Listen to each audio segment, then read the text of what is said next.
He brought groundbreaking, subversive shows to the stage and screen. He was the most brilliant young producer. He was the only one that could really keep up with me. While you're alive, you have to live. As part of the onstage season, Imagine celebrates Michael White, the last impresario. Tuesday at 10:35 on BBC1.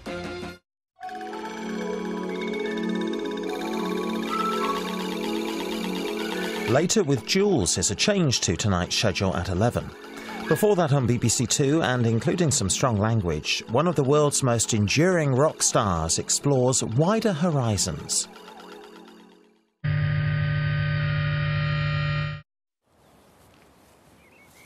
Dave Gilmour walks along the edge of a field. I'll just start with a nice easy one. Yeah.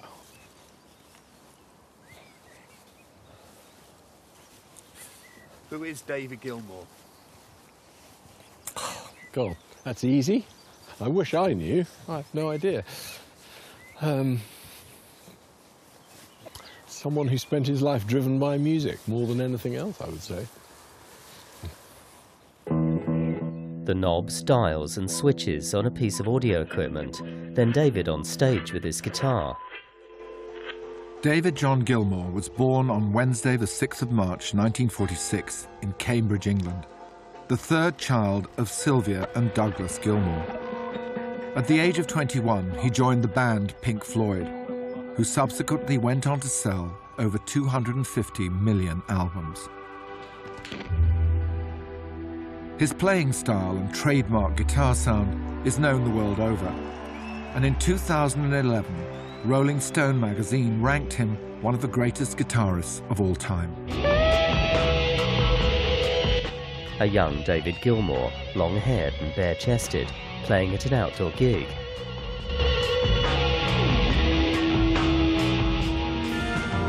Black and white footage of him younger still, smiling for the camera. A montage of still photographs and clips from his early career. How I wish you were here. We're just two lost souls swimming in a fishbowl, year after year. An older Gilmour on stage.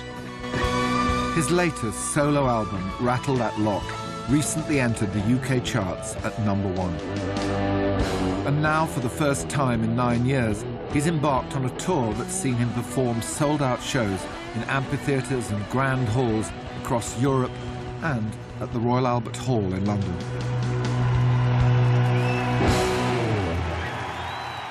David Gilmour, Wider Horizons. The Astoria, Surrey, mixing studio. Dave's walking with Alan Yentob. This unlikely location on the Thames is where David Gilmour records and mixes all his music. And this is the... And this is the... This is it. This is the boat. And where did you first glimpse this then? I was being driven by someone. I stopped over there on the road somewhere, and there was less foliage then, and I could see all that glass and stuff. And I said, stop for a minute. And we peered over the wall up there and thought, wow, that's fantastic. The very next week, I was sitting in the dentist's waiting room, picked up a Country Life, and there it was for sale. I rang up the agent, came straight down here. And so you split your time between here and the house in Sussex and in Brighton. And... Yeah, this one has got the great technology for proper mixing. It's got a mixing desk, Neve flying faders where all the faders are motorised. So this is the most high-tech bit. This is the most high-tech, and I would have to come here to mix. We look at it and it looks, oh yeah, really? Well, it's beautiful. And that's it being built. Mahogany, Crittles gunmetal windows. It's quite lavish. Yeah. On board the grand houseboat, Alan walks along a narrow corridor. Dave's playing a guitar. When we started thinking about doing the Momentary Lapse of Reason album, I'd just found and bought this place. Nothing had been soundproofed. There was no double glazing. So the whole band would be... The whole band would be in this room. With the drums would be in this corner, which has got some sort of padding behind it up and up there. to help absorb the drum sound a bit. And the rest of us would be in here. Our guitar amps wouldn't be in here. They'd be in the other rooms out there, in those little bedrooms and stuff. So we'd be in here, we'd be hearing what we're doing on headphones. But they'd be recording a Hammond organ, Leslie in that room, a guitar in that room. The bass would be going straight to tape without an amp. So yeah, we made pretty much all of A Momentary Lapse of Reason in here. Most of, pretty much all of the Division Bell in here, in this room. And these tracks sound enormous, you know, but you can't quite imagine they come out of a tiny little space like this. Control room's in here. Oh, look. Well, who wouldn't want to make music in this room, I have to say. It's fantastic, isn't it? Dave's fingers moving across the frets of his guitar.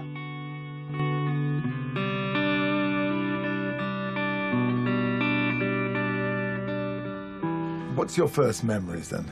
Gosh.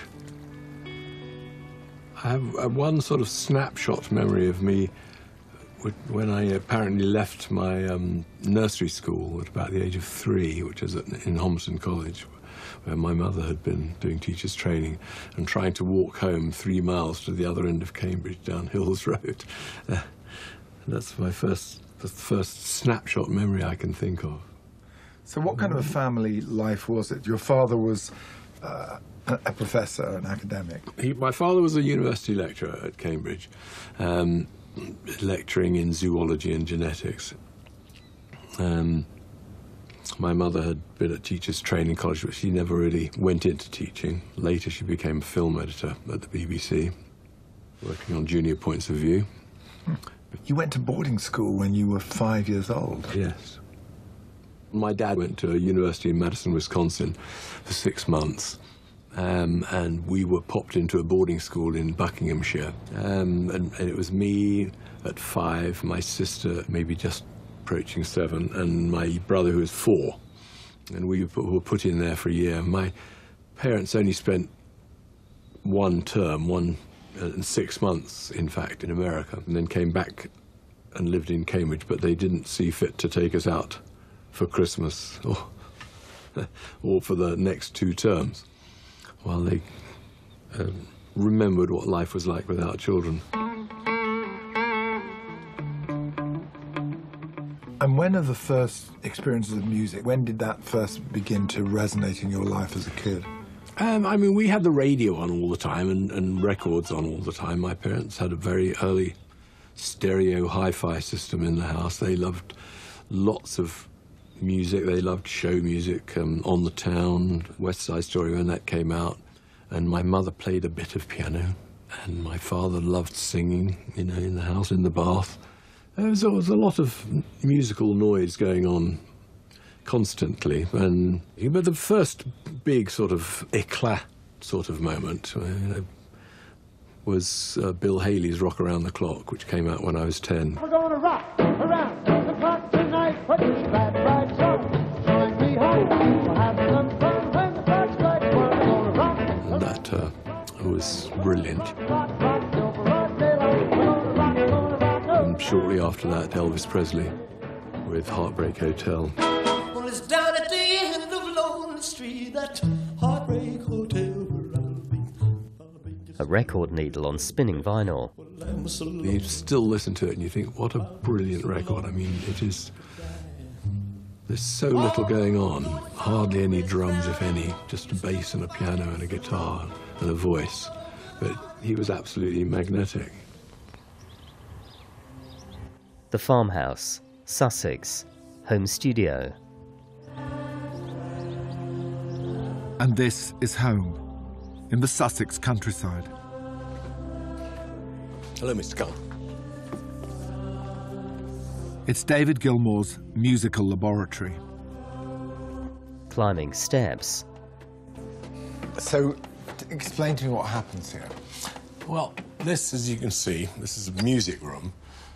This has been developing, you could call it, over 21 years we've been here. The last album, On an Island, and a lot of the stuff for this new album, Rattle That Lock, were started in here, with me doing everything. So what you do when you're starting to build the track, you start... Obviously, you've got your guitars, you know, plenty of them. Yeah. And then drums if you need to, your sax if you need to. You also play all these instruments. The mandolin, you play... I mean, what... I'm really bad at quite a lot of instruments, yes. Good, that's useful then. Dave plays the saxophone.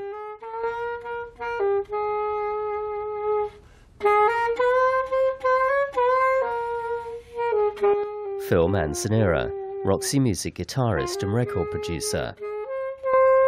David is continually jotting musical ideas, whether it's on an iPhone, mini disc, and then he will say, "Oh, I've got some stuff." I'll say, "Oh, great, yeah. Well, you know, about 150 or 200." No. This song today came from several pieces of music. I just found that sound on this Kurt's. Is that how it all started? That's how the one part of it started, and I played that onto the iPhone, and Phil found that, and then he found the bit of me strumming the guitar, which is a completely separate bit. So that one became the beginning, which has got me and Polly singing like a choir on it. Oh, really? That's the other.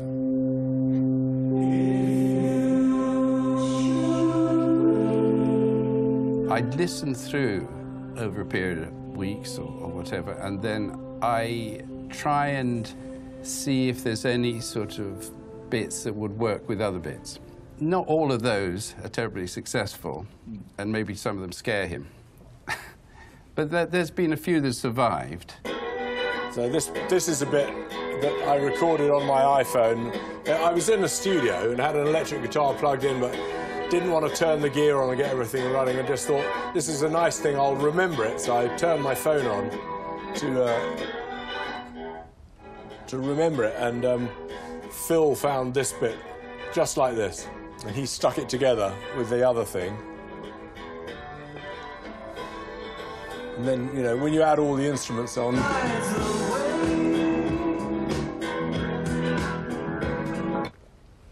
I found it very hard to try and replicate that exactly as it is, with something about the rhythm of it and stuff. So we just used the original one. Two horses in a field, then a dark-haired woman playing acoustic guitar. This is Polly Sampson. She's learning guitar. Level 7, apparently. She's an acclaimed author in her own right. And she's David's partner in more ways than one. Alan sits with David and Polly as they eat outdoors with family and friends. Polly, my lovely wife, she is at the heart of everything we do. Don't know where to begin with Polly. She's my sort of partner in life, and she writes most of the lyrics for my songs. Along with being a writer and a lyricist, she is a sounding board for all the stuff I do. I will play her things and she will voice her opinion, and she will be very astute in spotting things that maybe I haven't noticed musically. And has been doing that since we did the Division Bell album. Pink Floyd, High Hopes. We were young, in a world of magnets and miracles. Were you a Floyd fan yourself? When I was 12, my brother had, I think it was Dark Side of the Moon and Wish You Were Here, but they didn't have a band name on them. So I can remember I used to play them, but I didn't know who they were by. So I don't think I ever wrote Pink Floyd on my pencil case. I wrote David Bowie on my pencil case. When you met David for the first time, you didn't think, oh, this is David Gilmour from Pink Floyd? He was a man with lots of children, I think, is what I thought. I mean, the first time I met him, he had 4 children and I had 1 child. And I think it was our children who kind of played with each other. And so we kind of ended up at this nice day, lunch in the countryside, sort of sitting near each other because our children were trying to climb the same tree. a seagull perched upon a lamppost at the seaside, then David playing in his home studio. David is not someone who is loquacious, but he is very emotionally engaged. But he doesn't necessarily display that. So, do you think that you're there partly to interpret what's going on in David's head? Yes, I think so, and that does feel like a huge responsibility. But then, I mean, the whole of marriage is a bit like that, isn't it? I mean, particularly, you know, with a partner who is quite silent. I mean, he plays guitar a lot, and I often think that if ever we were going to have an argument, the best way we could do it would be for me to use words of him to answer in guitar, because he's very eloquent and emotionally eloquent with a guitar. So yes, it is, a lot of it is trying to just get under his skin and sort of feel what he's feeling. Okay, so here's a track recorded 10 years ago for The Girl in the Yellow Dress. It says it's got a guide vocal on here. So.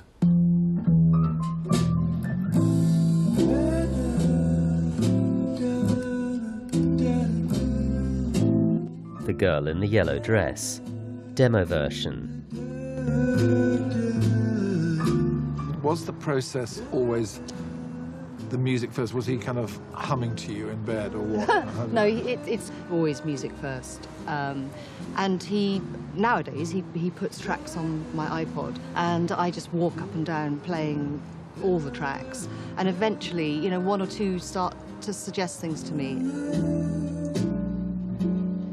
Polly's walking along a shingle beach with a dog.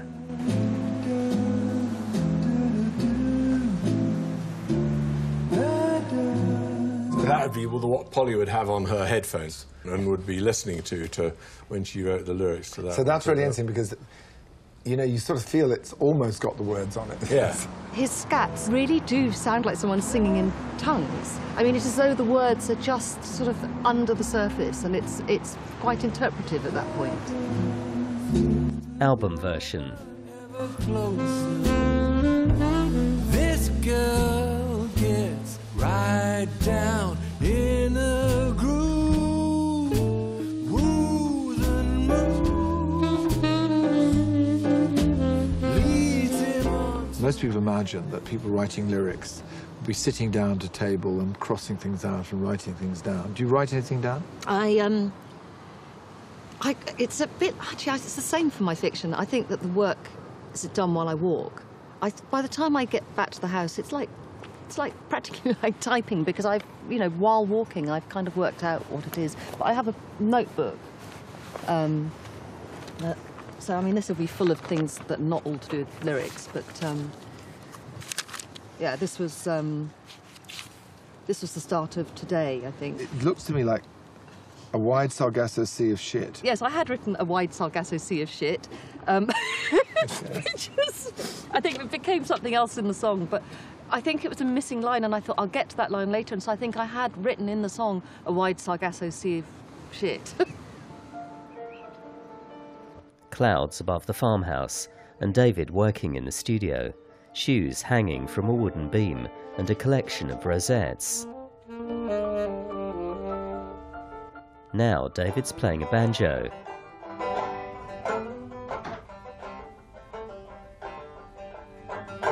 A young man playing a piano.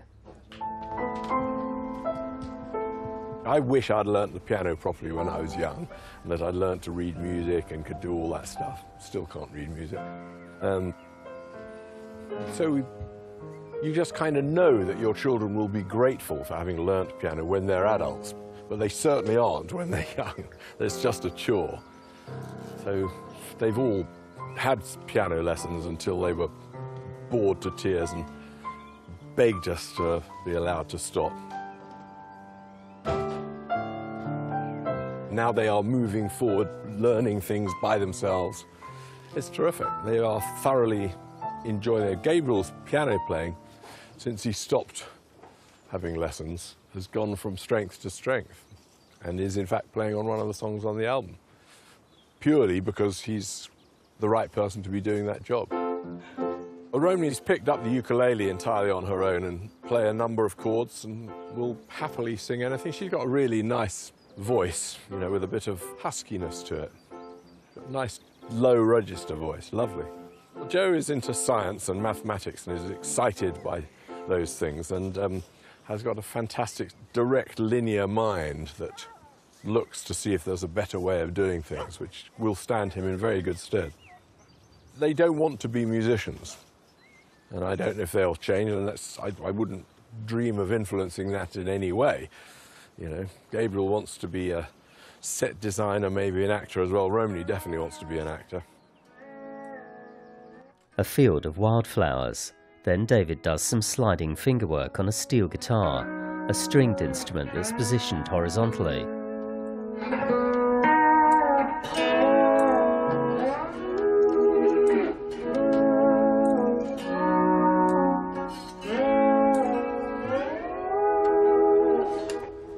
I used this on Breathe and on Great Gig in the Sky, on Dark Side of the Moon, this one. This machine? This actual one, yeah, and I've used it ever since occasionally.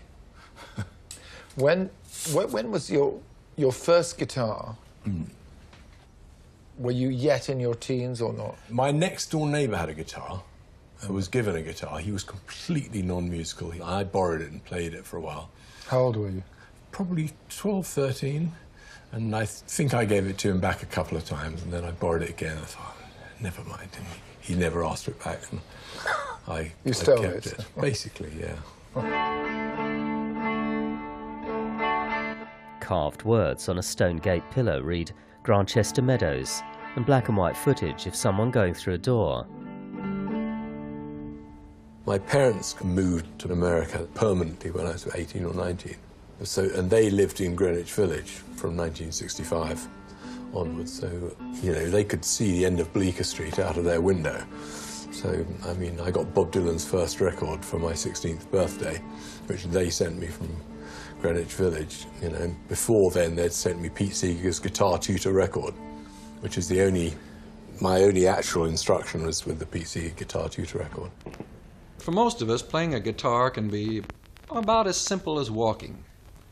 Of course, remember, it took us all a couple of years to learn how to walk. It was an LP with a big book with all the chord shapes that you might need, and it started out with a pitch pipe playing the 6 notes of a guitar. So the most important thing was to learn how to tune it. There, now we're in business. The second man was teaching you how to play a D chord, which is 3 fingers on the guitar, which you then strum, and then he sang some words. So you could do a song instantly with just 1 chord.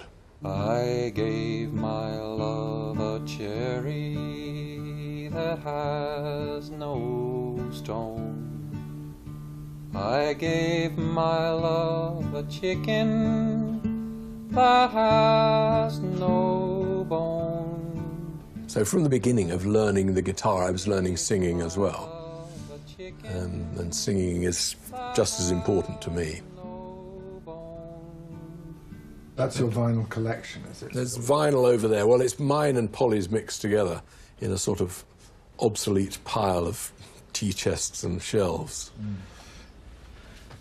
Loads of stuff here, going way, way back. That's the 1959 Newport Folk Festival, which I was given on my 16th birthday by my parents, who were in America at the time. Along with Bob Dylan's first record, which I think I've got somewhere, but I can't find it anymore. Well, not for so I've had these since my 16th birthday, as you can see by my youthful, possessive writing on the back.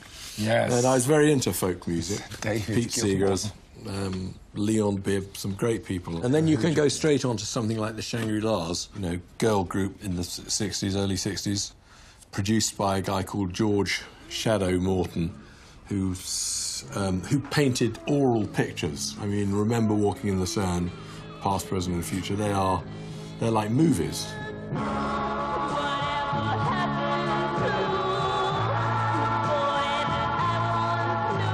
So is that where you really got your interest in sort of extra natural sounds or even unnatural sounds? It's the idea of creating a picture or something like a movie with the story that's being told that I love. Who were the guitarists who you kind of got, well, you talked about Pete Seeger, obviously. Pete Seeger, Lead Belly, I was very keen on at a very early age. 12-string, he played mostly. Brilliant. Me and my wife can pick a bit of cotton. Me and my wife can pick a bit a day. Oh, Lord, I can pick a bit of cotton. Oh, Lord, I can pick a bit a day. You know, later, Hendrix, of course, Clapton. Joni Mitchell's guitar playing, her use of different guitar tunings was a big influence. There's a man who's been out sailing in a decade full of dreams, and he takes her to his schooner, and he treats her like a queen, bearing beads from California. Another side of Bob. Yeah. The first Dylan album, just called Bob Dylan, was recorded in December '61, and I got it in March '62, which was when it probably about a week after it came out in the States. I mean, that's pretty quick going. It's definitely long before it came out over here. Highway 51 runs right by my baby's door.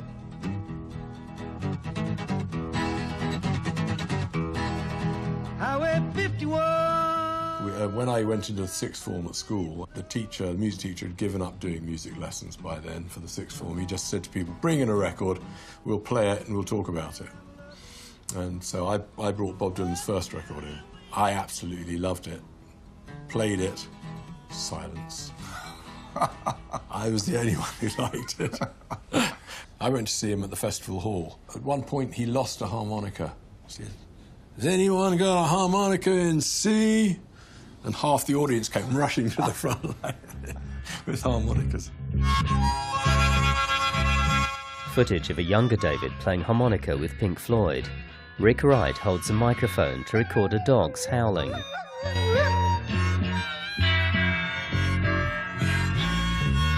The present day, David, Polly and Romany are heading out across a field.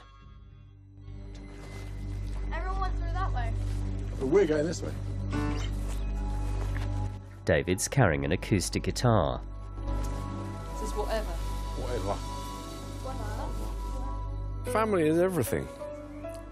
And you have to devote time and yourself to raising children, if that's what you elect to do in your life.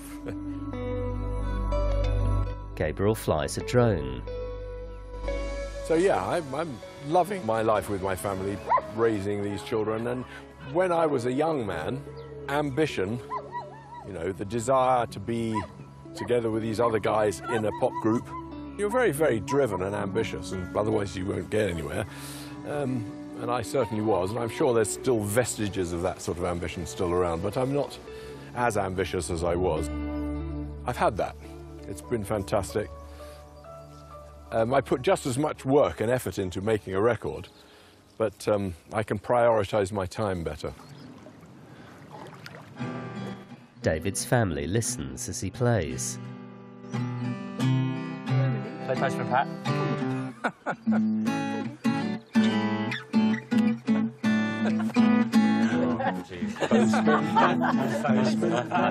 Postman Pat, and his black and white cat. Please stop. Early in the morning, when Thursday is dawning, Pat puts all his postcards in his bag. Soldiers fighting in a war zone. A shoulder-mounted missile launcher is fired and an explosion rocks a building. In Any Tongue came into the mix really late on. I mean, and it was immediately clear what that song needed to be about. There isn't a day when one isn't affected by war. In Any Tongue, album version.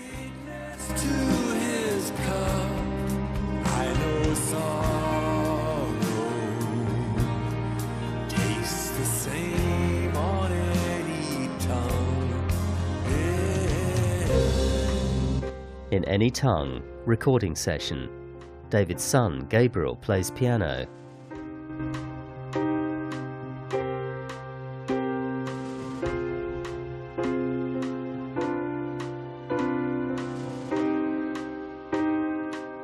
The Astoria, the houseboat recording studio. In Any Tongue, demo version.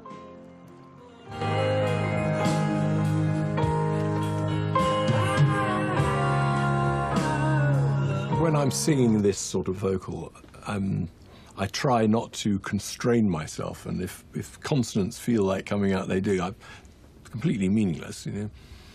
When you say meaningless, you mean that you've not given them any kind of status, that's all, but they are something. There's something, obviously. There's something in there, I suppose you could say, trying to get out, and Polly is so brilliant at picking them out, but you can hear consonants that she's taken that were there and put a proper word to. Anyway, we'll have a quick... What has he done? God help us. Stay. S is yes. Yeah. So what's it like that first time that you hear not the scat, but no, that's the best. words? That's the incredibly wonderful moment. It's really exciting, and that is, you know, it tends to be just the two of us. And, you know, I sort of give him the sheet of paper and he sticks it up and sings it, and that's I think that is the most enjoyable moment of the whole thing. We have a very special guest joining us for the next song. This man gave me my first guitar and was also one of the first people to play in this venue. Please welcome Mr. David Gilmour from Pink Floyd. Jamie McCall, Bombay Bicycle Club. Some of my earliest memories are staying at his and Ollie's house in the countryside, and we'd kind of stay there for whole summers. And I guess I was too young initially to kind of understand who Pink Floyd were or who he was. I guess he was just a friend of my parents with a nice house. This is crazy.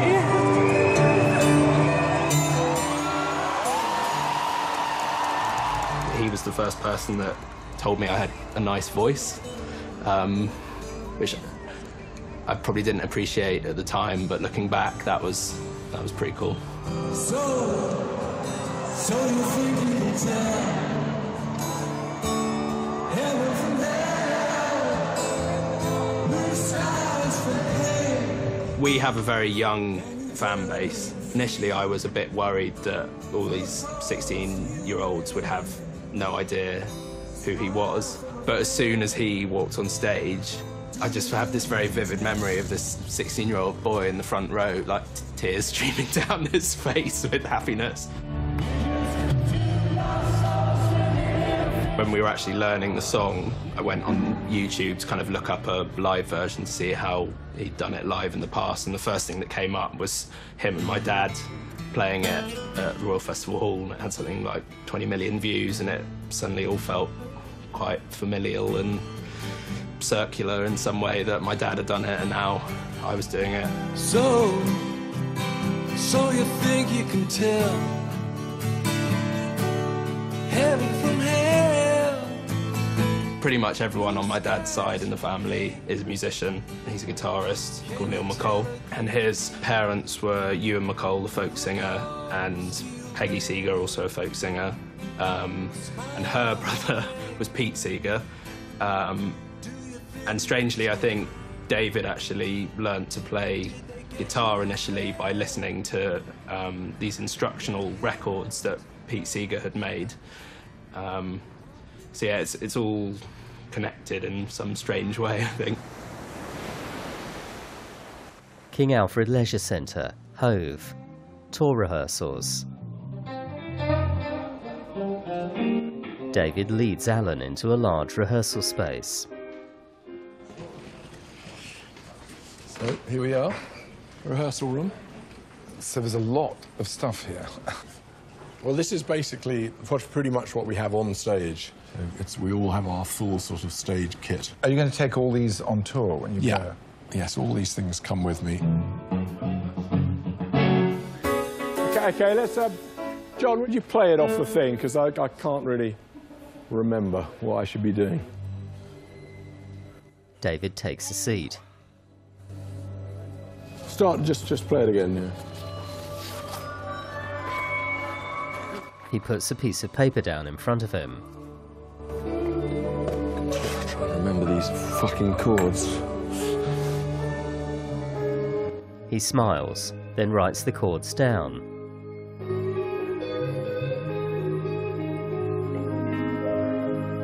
I'm forgetting the words all the time. I'm forgetting what I'm supposed to be playing all the time.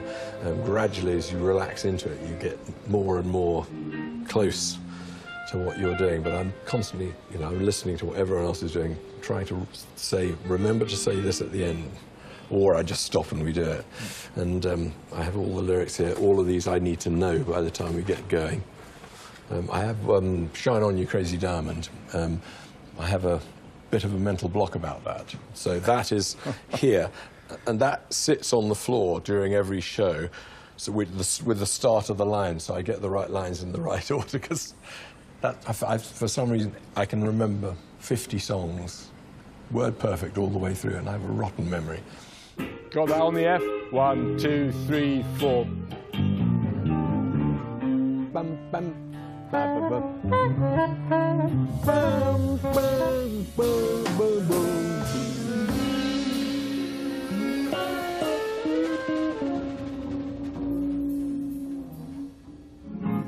Great. Much better without me playing. Okay?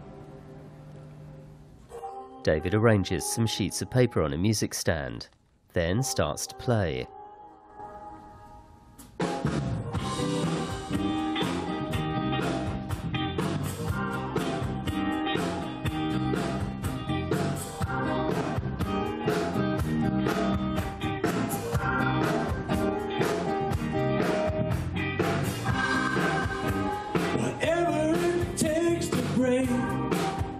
Rattle That Lock came out of the work that I'd done for the last book I wrote, which was a novel called The Kindness, because the main character in the novel is a student at Milton.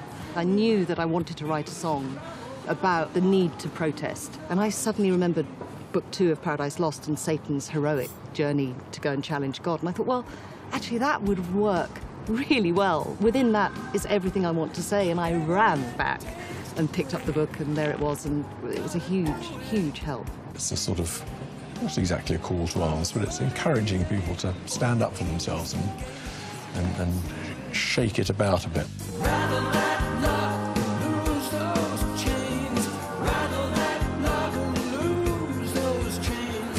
An animation depicts Satan's fall from grace, plunging from heaven into the ocean.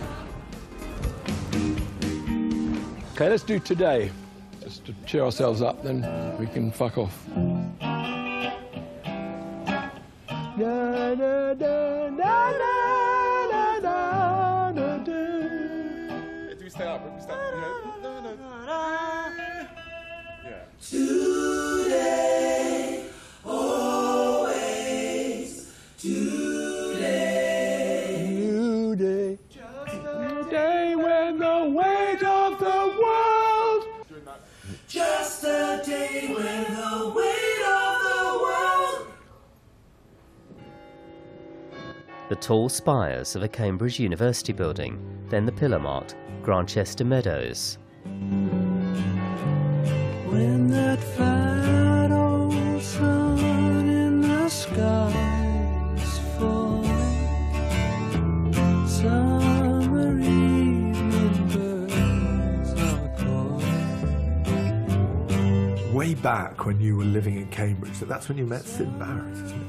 Well, there was an art school for kids in Homerton College. They ran for, I guess, 5-year-olds and above, or 6-year-olds and above. They ran art classes on a Saturday morning. And I went to that until the age of 11. And apparently, I didn't know it at the time because I didn't know them. Both Sid and Roger were in the same class, in the same room as me, for probably 3 or 4 years. But I got to know Sid when I was about 14 or 15, which is 3 or 4 years after that. We both went to the Cambridge Tech. I was there doing A-level languages, and Sid was doing arts, and we would meet up in the art school every lunchtime. What was Sid like at that time and that age? Sid was just, had a real magnetic personality, and a spring in his step and a glint in his eye, and was very, very sharp and very, very funny. Everyone wanted to be friends with Sid, me included. By then, what musically did you have any sense what your destiny was, what you wanted to do with your life? By the time it got to taking my A-levels, I think I had pretty much decided what I wanted to do. And I thought that if I passed my A-levels, there'd be no way out and I'd have to go off to university, and the moment for my rock and roll career might pass. So I stopped going to the exams. You just stopped, did you? Yeah, in the middle of the A-levels. I For fear quit. that you might pass? Yeah, essentially. Yeah. I've heard people saying, that they got into popular music because of the girls, the drugs, all the rest of it. But having thought about that, I think that it was definitely the music that was the absolute sort of main priority for why I got into it. And when was the first move into performance?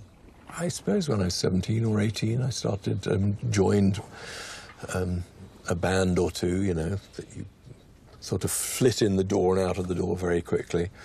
With one or two bands, an early one was called Newcomers. Then after that, I met some other people who wanted to do something a bit more ambitious. And we formed what became Joker's Wild. We did a lot of harmony music, Beach Boys, the Four Seasons, and we did your regular R&B, the Stones numbers, Beatles numbers, and there were 5 of us and we could all sing.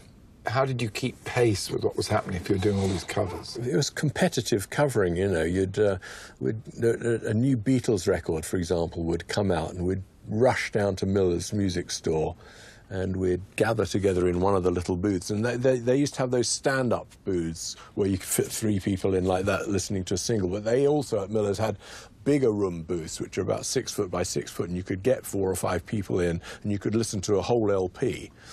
And we would listen to a whole brand new Beatles LP, and we'd be writing the words down and making notes on the chords and stuff as it went through, and we'd try to get them to play it to us again. And if the serving girls were in a good mood or you smiled at them nicely, they might play it a second time.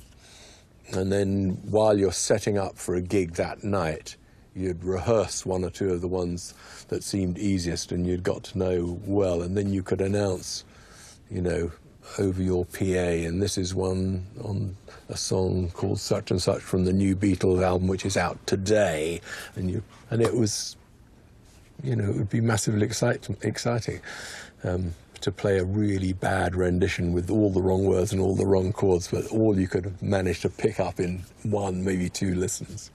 Can we hear some of Joker's Wild? Have you got any? You can hear a bit of my embarrassment. This is me singing a cover of a song by Manfred Mann.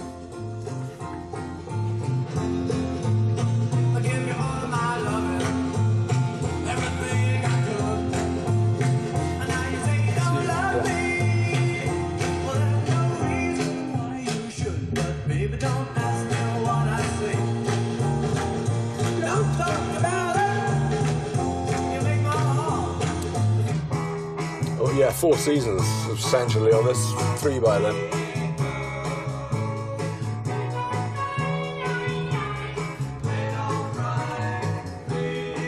Focusing on this popular stuff, dissecting it and working out how all the harmonies work, how all the instrumentation was done and how it was produced. This is my musical education, really. My parents came to shows. They would drive me to things, in the early days when I couldn't get myself to places they would take there. Sometimes they even towed a cart full of equipment on a trailer to gigs. They became big fans, Couldn't get away from them later on.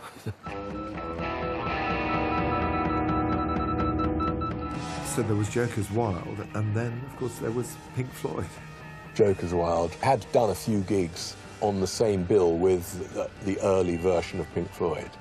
We'd played in a couple of art colleges in London and a couple of gigs in Cambridge, and we played in a marquee in Shelford, just outside Cambridge, and it was, the bill was Joker's Wild, Pink Floyd and Paul Simon. So what next?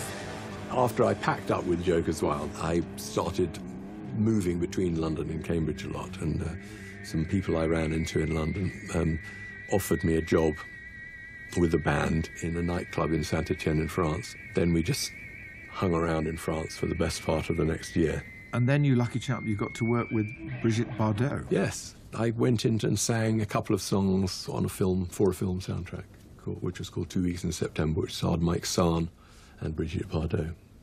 I've never heard them since. I hope you haven't found them. I think we may have done. In my small country, working all day until the night, they had no worries of any kind. I don't think they're dancing to this track at all. They're dancing at a different ability. I never tried to ask more questions. More questions. I just, turned up in a studio in Paris and sang the words they put in front of me and went home. Vous êtes belle comme la Vierge Noire qui guida les croisés jusqu'à Jérusalem. From a young Brigitte Bardot to David playing in the rehearsal room.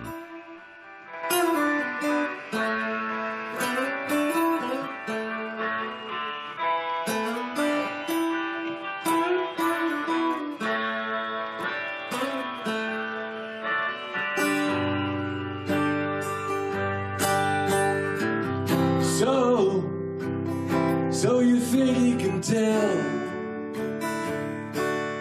heaven from hell, blue skies from pain? Can you tell? How did joining Floyd happen? Because it was really to do partly with Sid's sort of inconsistency, or whatever you want to call it.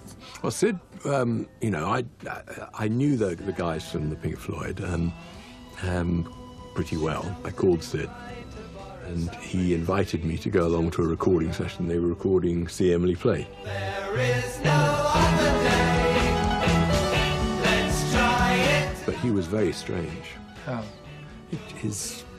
The light had gone out of his eyes. He was monosyllabic, and yeah, it was very shocking.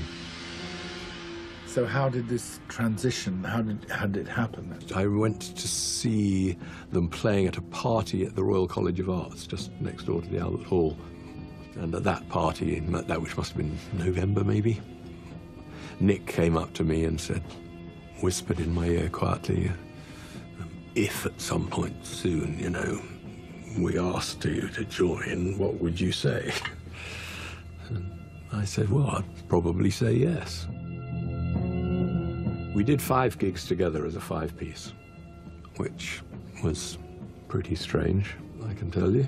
And then one day we were going to play, I think it was at Southampton University, with T-Rex and people, Tyrannosaurus Rex then on the bill. And someone said, right, shall we go and pick up Sid? And someone else said, nah. And we didn't, and that was the end of that. In that sort of wonderful, callous way that you have when you're young and ambitious. Were you as bad as the others then? I'm sure I was just as bad as the others, yes. A young, bare-chested David performing, and amps marked Pink Floyd, London. We became gradually more and more successful. There was 5 years really from when I joined to when Dark Side came out, which was when the sort of stratospheric leap happened. And if your head explodes without proposed to, I'll see you on the dark side of the moon. My mother threw herself into it, loved every bit of it, and loved, the so-called glamour of the life that I had taken on.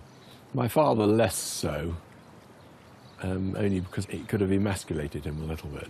A serious scientist doing brilliant work, but not earning anything like as much as his guitar strumming son.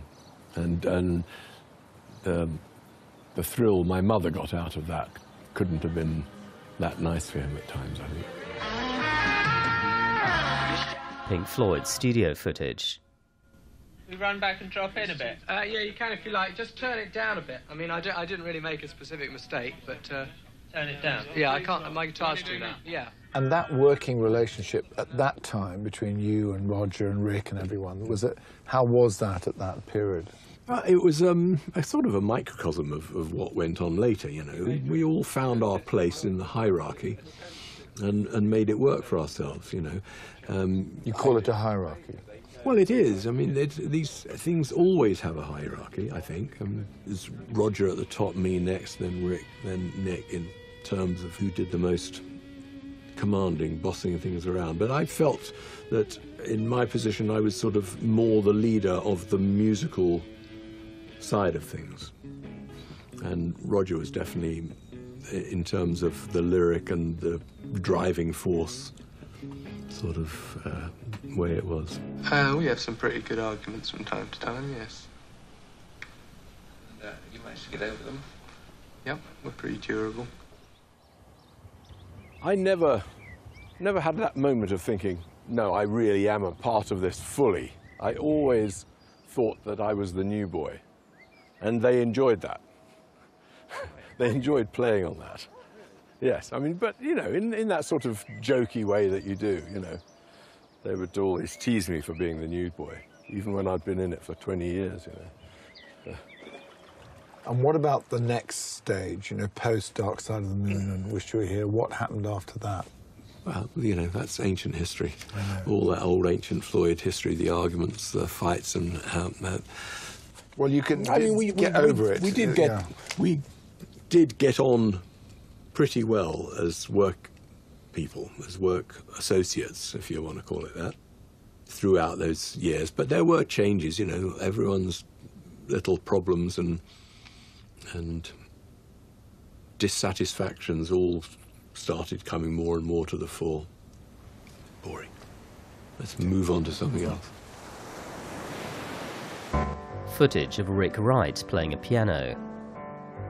It's like going into... In September 2009, David Gilmour's friend and musical partner, Rick Wright of Pink Floyd, sadly passed away after a long illness. Let's do A Boat Lies Waiting. And a boat lies waiting. The first song to be written was A Boat Lies Waiting. It was a beautiful piece of music. It was instantly sort of suggestive of something to do with the sea. And I went for a walk with it in my headphones, and then I walked back and David was walking towards me, and I said, just come and sit on the beach with me. I just want to talk to you about this piece of music. And I said, so David, just try to put into words for me what you think it's about. And he sort of stared off into the distance. And then he looked at me and said, well, I think it's about mortality. And what had just been happening was he'd been trying to find other keyboard players. And he'd, you know, come back having tried a few out and say, it's just not the same. It's just... And I think he realised, you know, really after Rick died, just what it was he'd lost. And so that then sort of mixed with this idea of the sea, and Rick spent most of his life on a boat sailing the Atlantic. And so the song became a song about David missing Rick. This is the original recording.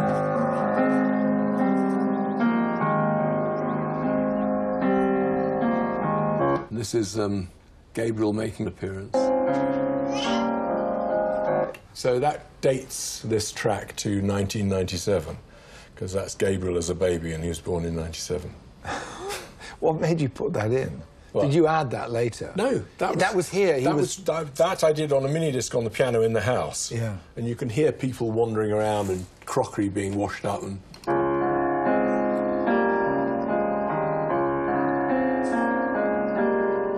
And you've left all that on the track? Yeah, it's all on.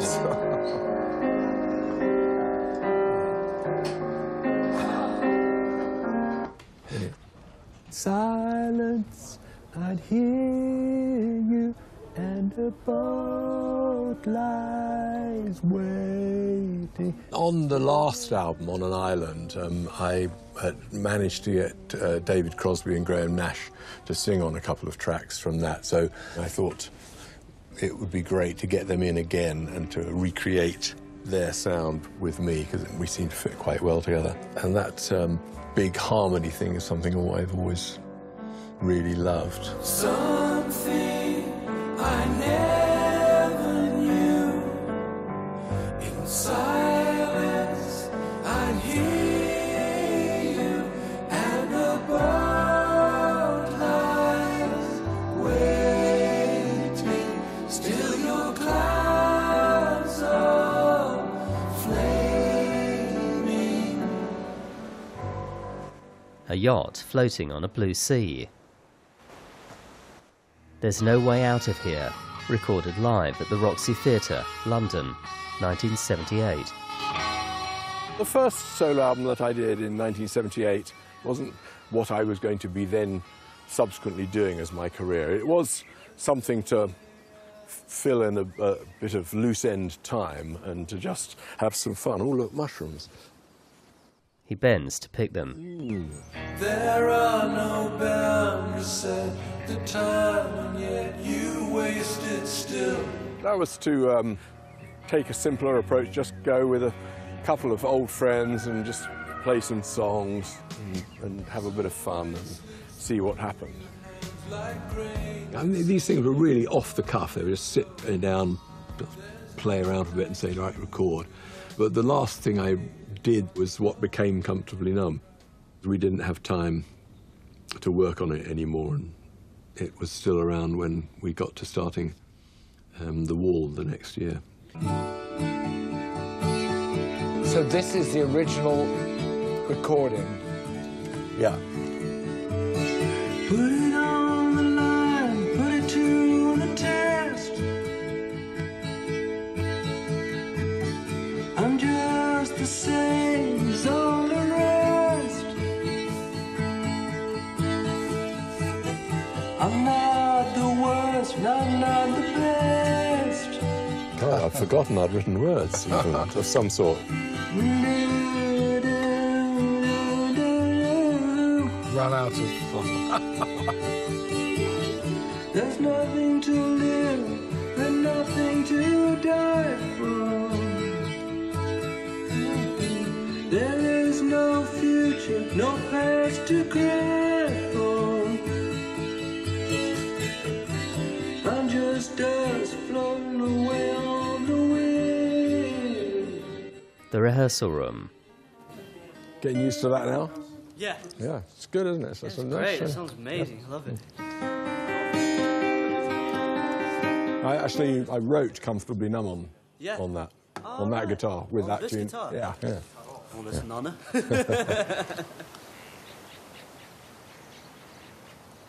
Do you think that your solo songs draw on a more emotional side of yourself?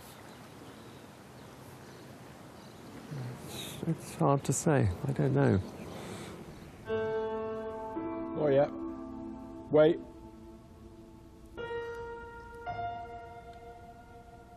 Somewhere around here. His emotional centre is musical. It isn't, most of us express our, anger, love, hate, whatever it is, we express it in words. And David really, really doesn't, but he does express it musically. And I don't know whether, what came first. Did the language part of his brain not evolve because the musical part of his brain was so busy, or was he just born with a brain that worked in that way? It's really hard to know, but it's certainly true that emotion for him is expressed musically. Every once in a while, an idea will force its way to the surface of my mind, and that I will try to write a lyric or song about. But I've got no way of predicting where that's going to go in the future. I keep thinking that there is a little door and a little key that I could open, and I will suddenly find a way that would make it slightly simpler for me to move those things forward and to find them. Because there's plenty to write about, but I haven't yet really pinned that down. You wrote the lyrics for Faces of Stone yourself, didn't you? Yeah. What prompted it? Faces of Stone was prompted by a memory of a day walking in Ladbroke Gardens with my mother when she was suffering from dementia. And she, as we were walking through the trees, under the trees and there, she was saying, oh, wasn't it lovely? And she said, and she could see pictures that weren't there hanging in the trees. That was a moment that sparked it off, and I had a line that went, Faces of Stone. That watched from the dark as the wind swirled around and you took my arm in the park. So it's basically about my mother's decline and, you know, the ending of one life and the beginning of another, because Romany was born 9 months before my mother died, so there was a short period where they were both alive together, and she came back to our house and held Romany in her arms as a tiny baby. And I have a picture of that. And so the moment in the park, which is a mental picture, and the picture that I have of her holding Romany in her arms sort of sparked a little thing which became that lyric. So this is some of the, what became Faces of Stone. But this has got the original vocal that I did on my iPhone late one night, which is where the lyric spark came from. Demo version. Faces of stone, bleached wet by the sun. Black and white film of David's mother in her younger years, taking clothes down from a laundry line. Your Hollywood smile shone a light on the past. But it was the future that you held so tight to your heart.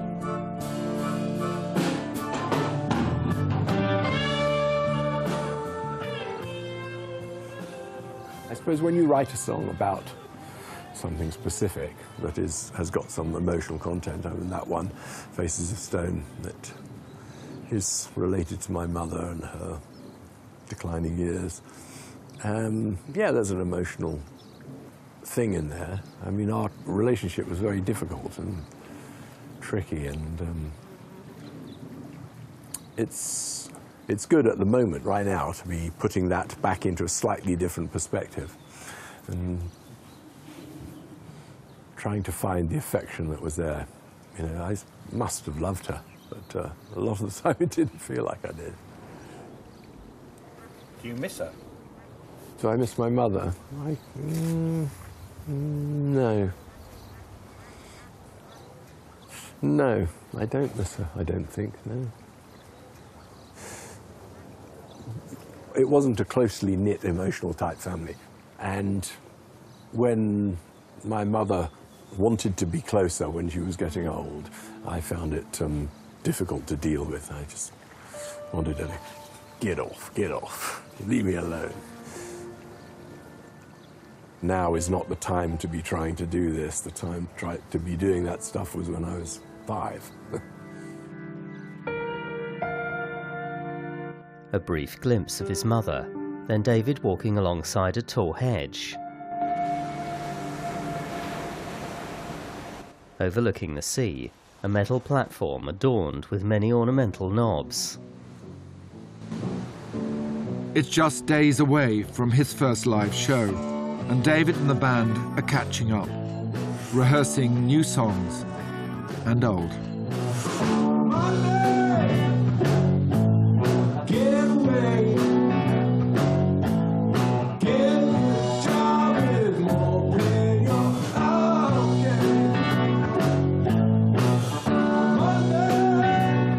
And tell me about playing live, because you haven't played live for a while. Do you enjoy the experience of playing?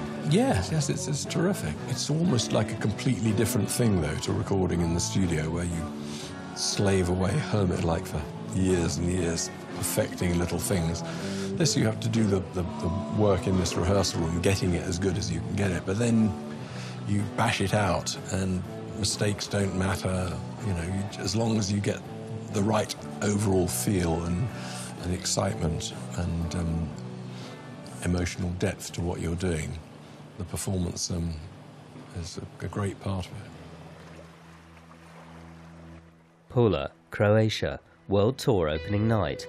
The light of a low-hanging sun is reflected on the rippling waters of a marina.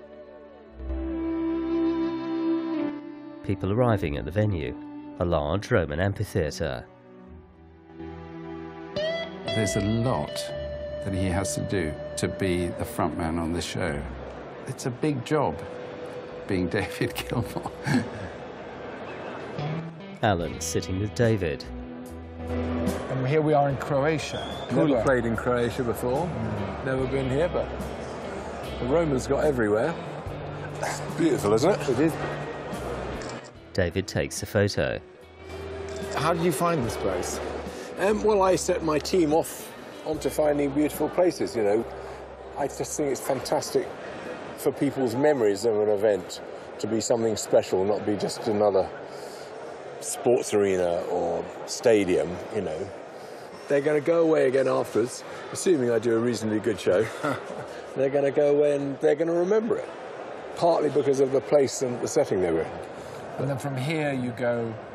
Here we're off to Italy, then off to France, and then off to Germany. And then we'll be back to London, where we'll do some more dates at the Albert Hall. And then we'll have a little break.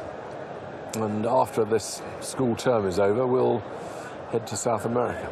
The school term comes in the middle of it, because you've got to be in London for the school term. I want to be around and not be too absent. You know, I've had my moment, you know, of doing all those things and letting my career come first, but I'm established, I think, aren't I? Yeah.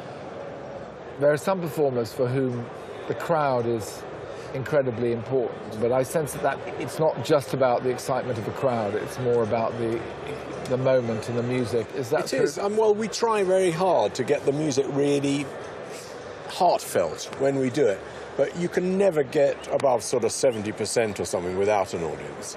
Whatever you do in rehearsal, there's a whole massive lift of gear when there's an audience, and for everyone, for me definitely. It's likely to be slightly less perfect, but more fun.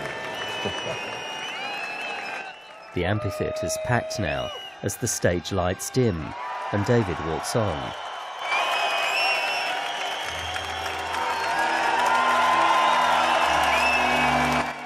"5 a.m. live."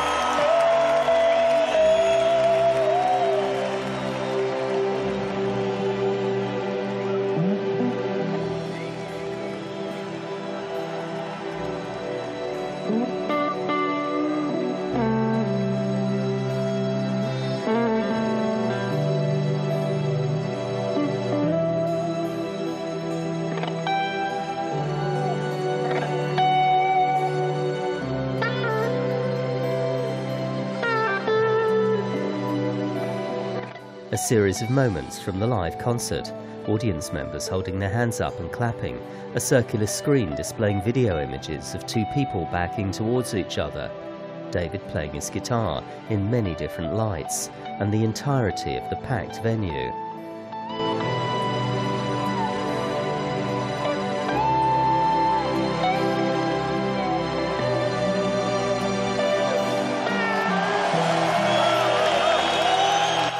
David holds his hands up and waves.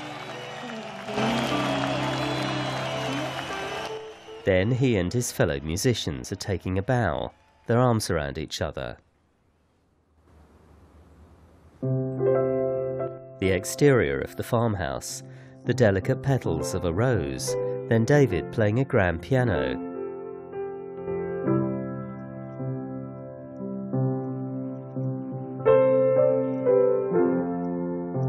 Now he's smiling as he carries dishes of barbecue food out of the house. Okay. Chairs around an open fire outside. David kissing Polly, then David setting the food down on a small table next to the chairs and talking to the dog. Now come on. guard the meat. Don't eat the meat. I'll guard it in my stomach very well. There's potato salad over here. People have gathered to eat. I'm a control freak. I confess I can't do anything about it. I try to stop, but I just am that person who does want to man the barbecue and does want to light the fire and do all those things. He serves some cooked meat. Do you have any regrets? Can you get through life without regrets? I don't think you can. I've got tons of regrets.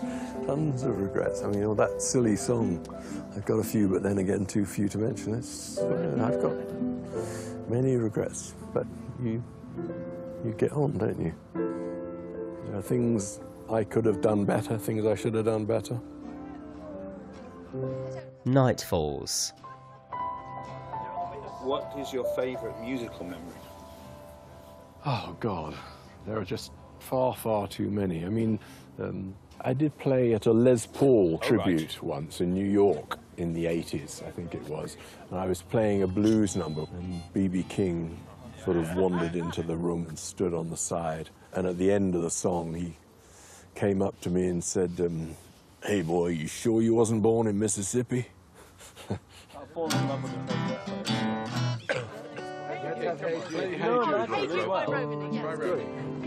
Don't make it bad. Take a sad song and make it better.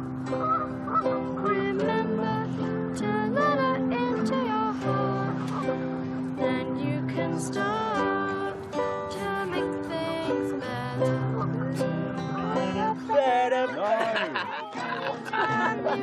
the pain. Don't carry the world upon your shoulders. La la la la la, that's too high.